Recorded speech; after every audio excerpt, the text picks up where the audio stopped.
हात्यै तथैव कृष्णायै धूम्रायै सततं नमः। अतिसौम्यातिरुद्रायै नतास्तस्यै नमो नमः। नमो जगत्प्रतिष्ठायै देव्यै कृत्यै नमो नमः। या देवी सर्वभूतेषु विष्णुमायैति शब्दिता नमस्तस्यै नमस्तस्यै नमस्तस्यै नमो नमः। या देवी सर्वभूतेषु चेतनत्य विधीयते नमस्तस्यै नमस्तस्यै नमस्तस्यै नमो नमः।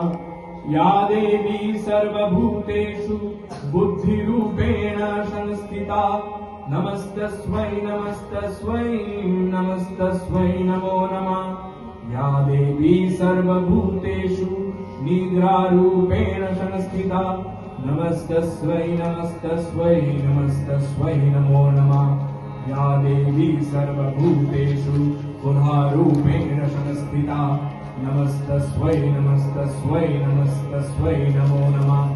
या देवी सर्वभूतेषु छायारूपेण संस्थिता नमस्तस्मै नमस्तस्मै नमस्तस्मै नमो नमः।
या